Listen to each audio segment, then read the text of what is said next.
Steve Robbins here, and welcome to the Get It Done Guys quick and dirty tips to work less and do more. What do you do when someone at work, a difficult coworker, walks all over you?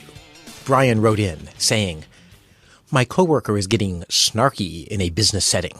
I express an idea and he says, 'I know you like to do it that way, but I want to do what's best for the team.' Then he won't let me finish a sentence during the so-called dialogue. Is it ever okay to say, 'This isn't productive,' and get up and walk away from a meeting?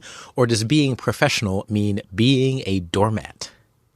I believe it's always professional to stand up for yourself and ask for respect, as long as you demonstrate respect when making that request. If they say, "Nya, nya, nya, nya, nya, you are a silly head, we don't have to listen to you," you do not respond using chants or words like "nya, nya." You do not point out that their taunt is juvenile and would be much more effective and memorable if they made it rhyme. The third graders used to tell me, pencil geek, you're a dork and you are weak." I still remember this valuable lesson in how rhyming makes memory work even better. My therapist and I are working on it. Before we go any further, I must give you a warning. In theory, your company is full of people committed to your mutual success. Your boss is a reasonable person committed to helping people grow and develop. And the culture at your organization is one of shared achievement. But if the reality is that the snarky person has blackmail on your boss, or if they're romantically involved, or if your company is just a hotbed of politics driven by greed and petty power games, then all bets are off. Tattoo "Welcome" on your forehead and enjoy being a doormat. Mature people address conflicts head-on. Unfortunately, your snarker has already shown that maturity isn't high on the list. Start by waiting.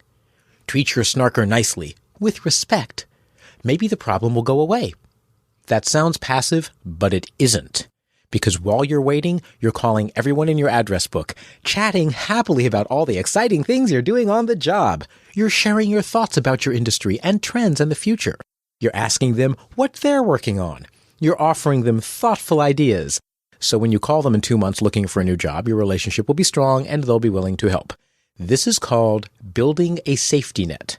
In today's grand world of layoffs as standard practice, it's an absolute must. What you're describing is bullying. It's a bit more refined, but it is pure kindergarten behavior. Talking over someone so they can't be heard isn't the mark of a mature adult. It's the mark of a spoiled little snot. For examples, just watch any political commentary on TV. When dealing with a bully, the best approach is to have a one-on-one conversation, since discussing issues publicly can feel threatening. Start by trying to understand your snarker's needs. Say, "I understand we disagreed in the meeting. Several times I tried to talk, and it seemed you kept talking over me. Were you afraid we would waste too much time if I spoke?" Whatever the answer is, just listen. Bite your tongue and listen. The snarker will let you know his needs. If he says, "You were wrong," and leaves it at that, ask further. Say, "That could be. What was it that you hoped to gain by not letting me talk?" Keep the conversation on the topic of his goals. Once you have a good idea of his needs, follow Madonna's advice and express yourself using this formula: behavior, feelings, and needs. The behavior that's upsetting is being interrupted in front of the group. You're feeling sad and upset. Your needs are to express your opinion and have it considered by the group. Then follow up by making a request for new behavior, like asking how you can both get your needs met. It might sound something like this. "When you interrupt me in front of the group, I feel sad and upset. I need a chance to express my opinions, even if they're wrong. How can we satisfy your need of," insert their need here, "and also help me express my needs?" As this drama unfolds, keep a log of dates, times, and what you said, and what the response was, just in case you need it for human resources someday. Or, if he contracts a rare tropical fatal disease on his jungle safari adventure, you can read it at his funeral. It pays to be prepared. If you have a boss who truly cares about your development, I would discuss the situation as objectively as possible. Be careful. Even though Snarkface is acting like a 5-year-old, he'll accuse you of running to mommy if your boss intervenes directly. Instead, start by asking your boss for advice. "I'm having a problem. I don't want you to solve it, but please help me understand my options." Describe the situation and end with, "I'm at a loss. How do I proceed while keeping the team cohesive and being respectful of everyone involved?" Your boss can help you strategize. If acting like an adult doesn't work, it may be time to leave. Remember that safety net you built?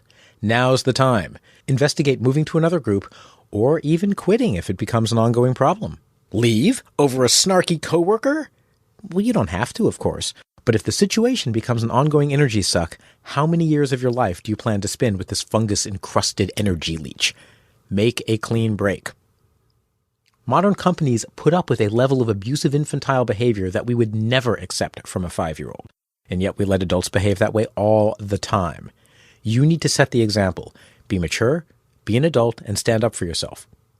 If your company won't stand behind you, and they may not, they're telling you they don't care enough to make sure you're treated decently. I wouldn't stay in any abusive relationship, and neither should you. This is Steve Robbins.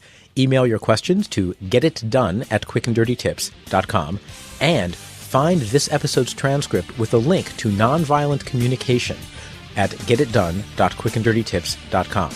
Work less, do more, and have a great life.